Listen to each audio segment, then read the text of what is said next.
හරි මම ඕගොල්ලන්ට දැන් කියලා දෙන්න යන්නේ WhatsApp එක කොහොමද කම්පියුටර් එකට දාගන්නේ කියලා. හරි ලේසි. ඉස්සෙල්ලාම ඔයා කරන්න ඕනේ. ඉතින් මම එන්න පෙන්නන්න. ඔයාගේ Google Chrome එකට යන්න.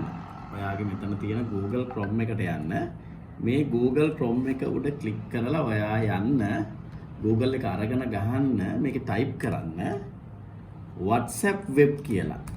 එතන මෙන්න මේකේ WhatsApp නැත්නම් web.whatsapp.com කියලා වෙබ්සයිට් එකක් එනවා. මේක web.whatsapp.com කියලා වෙබ්සයිට් එකක් එනවා. ඒකේ මෙන්න මේ විදිහ එකක් තමයි පෙන්නන්නේ. ඔයාලට පෙන්නනවා මෙන්න මෙතන QR code එකක් පෙන්නනවා.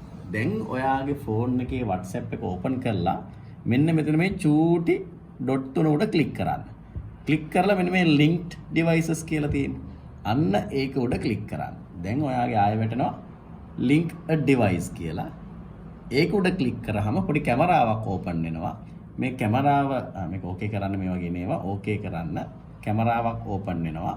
මේ කැමරාව මෙන්න මේ විදිහට අල්ලන්න. මේ අර කෝඩ් එකට ඔන්නෝම අල්ලන්නේ. අස්සන්න. එතකොට නිකම්ම ඔයාලට පේන ඇති අපේ WhatsApp එක වෙබ් එකට මෙන්න මේ විදිහට කනෙක්ට් කරනවා. මම දැන් කනෙක්ට් වුණා. මම පොඩ්ඩක් මේක අපේ ESL කොලෙජ් එකේ ඉන්න මම මේක මේවා කරා. හරි. ඔය විදිහට තව ක්‍රම තියෙනවා. ඔයාලට ඇප් එකක් වුණා ඩවුන්ලෝඩ් කරගන්න පුළුවන්. තව ක්‍රම තියෙනවා කියලා දෙන්න ඉස්සරහ.